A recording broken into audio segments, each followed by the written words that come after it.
We start with a very new chapter, rotation of rigid bodies.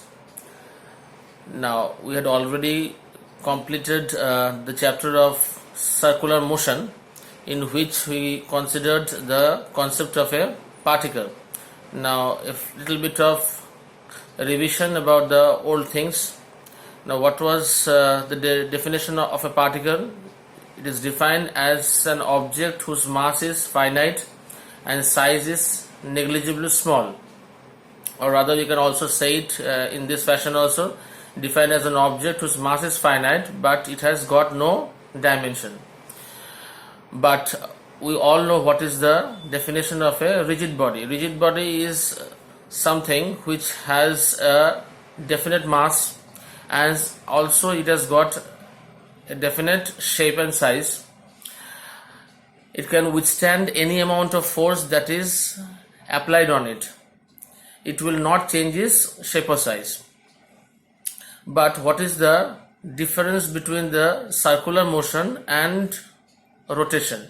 Now, if we take the particle into consideration, if we take the concept of particle into consideration, the circular motion and rotation are the same thing. In simple language, we can say circular motion and rotation are both the same thing. So, for pure rotational motion of a particle, I have underlined the word particle, because pure rotational motion for the concept of particle is necessarily a circular motion. So, there is no difference in the concept of rotational and circular motion if we take the particle into consideration. That is, the particle describes a circular path around the center of circle. This center is often described as the point of rotation. So this was the center, or we can tell this is the axis of rotation, and the particle is rotating about this point. This is the particle which is rotating about this point. So for a particle which has got no dimensions, pure rotation and circular motion both are the same thing. But when we transfer this concept to the rigid body, it becomes slightly different. So we have stated that, however, the concepts of circular motion are not sufficient to describe the rotational motion of system of particles or rigid body. We have already studied about this rigid body, we have already studied about the system of particles. A little bit of more revision for the definition of rigid body. It is a continuous distribution of particles. Now, if this is a rigid body, this is made up of a number of particles which has definite masses. It's a continuous distribution of particles. So it is made up of 1,000 particles which has got definite masses within an extended volume. Now, what does this term extended volume means? That means it has got dimension, it has got a definite shape and size. Now, these particles do not change their relative positions with respect to one another. As I have said, that if we apply an infinite amount of force, if this A is a particle, B is a particle, C is a particle, these particles will not displace each other, or it will not displace from their positions even if a large amount of force is applied on the rigid body. Now, the difference between the concept of rigid body and particle is related to the difference in concept of circular motion of a particle and rotational motion of a rigid body, as the name of the chapter goes, rotation of rigid bodies. Now, for that I've taken rigid body. A, B, C are all particles. So for a pure rotational motion of this rigid body, R1, the rigid body is suppose R. Each constituent particle undergoes a circular motion. So if we consider the concept of a single particle, it will do a circular motion. Now, the characteristic of this circular motion is that the centers of all the circles lie on a single straight line. Now, if we see that the circular motion of A, circular motion of B, circular motion of C, the center of the circular motions, all the circular motions lie on a single straight line. The line is normal to the plane of each of the circular paths and is called the axis of rotation. This is known as the axis of rotation of the rigid body. So whenever we consider a system of particles or a rigid body, we have to consider that as a rotational motion and not circular motion. If we take particle into consideration, then we have to say that it is a circular motion. But for a rigid body, it becomes pure rotational motion. Now, after you have cleared the concept of the particle and system of particles, we move into the concept of the types of rotation of a rigid body. There are three types of rotation of a rigid body. One is known as the orbital motion, second one is the spin motion, and third one is known as precession. Now, we all know what is an orbital motion. Body rotates round a comparatively distant axis of rotation, that is revolution of a planet round the sun. Revolution of a planet round the sun, taking the pathway of the planet to be circular. This is the planet, this is sun, axis passing through the sun. The second type of rotational motion is a spin motion. Rotation of a rigid body around its symmetry axis. For example, diurnal motion of the earth around the symmetry axis passing through two poles. That means the earth is spinning on its own. This is the symmetry axis of the earth. This is the symmetry axis of the earth passing from the north pole to the south pole. And the earth rotates on its own around the axis of symmetry. The last type is the precession. Now, what is precession? This motion occurs when the spin axis is not steady but wobbles around some other fixed axis to sweep out a cone. For example, in the last stages of the motion of a top. Now, when a top spins, it spins around a fixed axis of symmetry.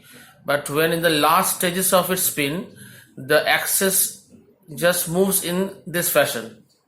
Now, if the axis is moving in this fashion, it is describing a cone. So it is written that it wobbles around some other fixed axis to sweep out a cone. This is the sweeping out of a cone. The axis moves in this way. So in the last stages of the motion of a top, its spin axis rotates in a conical fashion around a fixed vertical axis.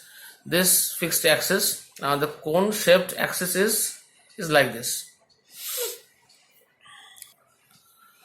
So to study the rotation of a rigid body, we have to take two things into consideration. One is the nature of the mass distribution of a body. That means the shape of the body. It can be a ring, it can be a disc, it can be a sphere, it can be a cylinder. So the nature of the mass distribution has to be taken into account. And secondly, the interrelations of the lines of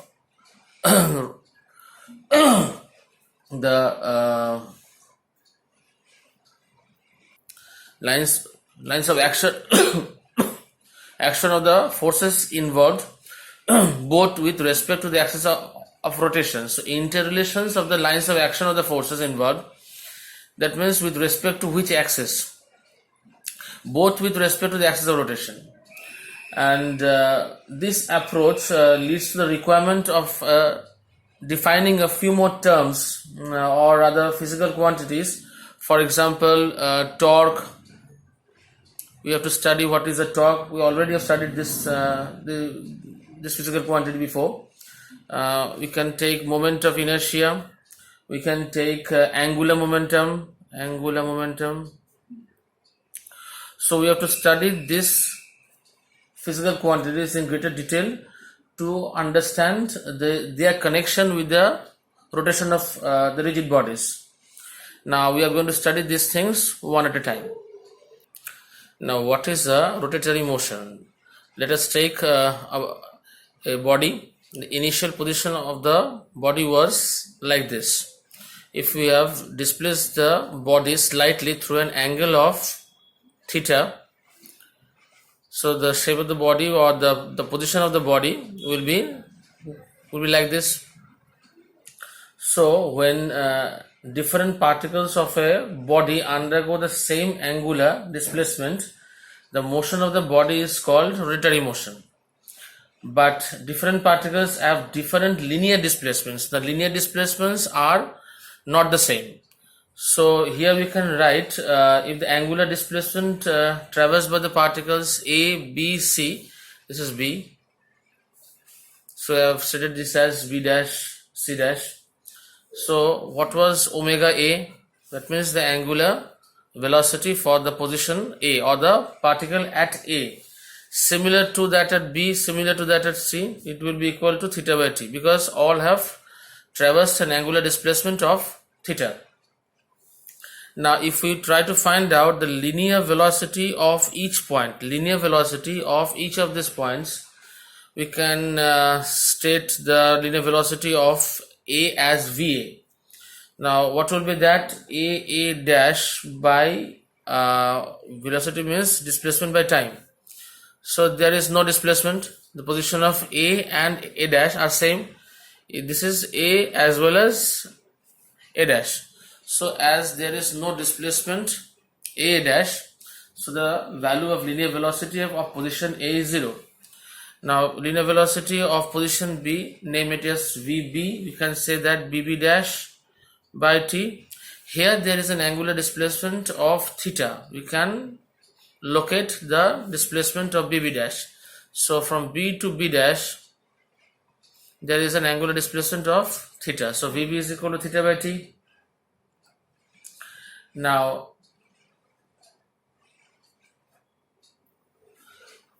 so theta into RB, that means the distance from A to B, we can take it as RB, and distance from A to C we can take it as RC. So BB dash, what was BB dash? BB dash was the linear displacement. BB dash is the linear displacement. So we all know that the relation is S is equal to R theta. So linear displacement is equal to radius of rotation into the angular displacement. So BB dash is S here. So R becomes RB and theta is theta. So we have replaced BB dash as theta RB by T. Now theta by T was omega and RB. So VB is equal to omega RB. Now what was VC? Similarly to CC dash by T. Now CC dash. So CC dash can be replaced similarly by theta into RC by T. So becomes omega RC. So as you all know that RA is less than RB less than RC. So VA will be less than VB less than VC. Now we are going to discuss about the equation of motion of rotatory body. Now the equations were omega is equal to omega naught plus alpha t. We have already derived these equations in the chapter of circular motion. Theta is equal to omega naught t plus half alpha t square. And the third one was omega square is equal to omega naught square plus 2 alpha theta. Now derivation of these equations using calculus. I am going to try and derive these equations with the help of calculus. So the first equation or rather the first equation number 1, we can state d omega by dt is equal to alpha. So the rate of change of angular velocity is equal to the angular acceleration. So d omega is equal to alpha dt. Now at t is equal to 0, omega is equal to omega naught. At t is equal to 0, omega is equal to omega naught. Then the angular velocity of the body at any time t. So t is equal to 0 to any time t. So we have to integrate this d omega from suppose omega naught to omega. So at t is equal to 0, omega is equal to omega naught. At t is equal to t, it becomes omega is equal to omega. So omega naught to omega is equal to alpha dt. So 0 to t. 0 to t. Now integrating this, we can get omega minus omega naught is equal to alpha 0 to t dt becomes alpha t 0 to t, that means alpha t minus 0 or alpha t. So taking omega naught onto the right hand side, we get omega naught plus alpha t. Similarly, we can derive the second equation, that is theta is equal to omega naught t plus half of alpha t square. So to start, by definition, we know that d theta by dt is equal to omega. We have started this from d omega by dt is equal to alpha, that is from the definition of acceleration or rather angular acceleration. But here we have to start it from the definition of angular velocity. D theta by dt is equal to omega. So d theta is equal to omega dt. Now similarly, we can state that 0 to theta, integrating d theta from 0 to theta, and omega dt from 0 to t. We replace the value of omega here with the value of the first equation, omega naught plus alpha t. Omega naught plus alpha t dt 0 to t. So theta 0 to theta is equal to omega naught dt means omega naught t, and alpha t means alpha t square by 2. Integrate it from 0 to t. So omega naught t plus half alpha t square is equal to theta. And the third equation was omega square is equal to omega naught square plus 2 alpha theta. Now starting that from the definition of alpha is equal to d omega by dt again, but in a different fashion, because in that equation we do not have the value of t, we have the value of displacement. So replacing this in this way, d theta is equal to d theta by dt. Now what is d theta by dt? It is omega, and d omega by d theta remains in the same way. So alpha is equal to omega d omega d theta. Now alpha into d theta is equal to omega dw by cross multiplication, and integrating this from the values of suppose we write this on the left hand side and this on the right hand side. So 0 to theta on the right hand side and omega naught to omega. That means at angular displacement 0, the value of the angular velocity is omega naught. That means at theta is equal to 0, value of omega is omega naught, and at theta is equal to theta, it becomes omega is equal to omega. So solving this, we get omega square by 2 omega naught to omega alpha theta 0 to theta. Now this becomes omega square by 2 minus omega naught square by 2 is equal to alpha theta minus 0. So omega square minus omega naught square is equal to 2 alpha theta. Bringing omega naught onto the right hand side, we get omega naught square plus 2 alpha theta. This is the third equation. Now the last concept, wheels rotate in contact. So we take two wheels. Now suppose this is a smaller wheel and this is a larger wheel. This is the center, this is the center. Now the radius of this wheel is R1 and the radius of the second wheel is R2. Now the first wheel rotates with an angular velocity of omega 1 clockwise.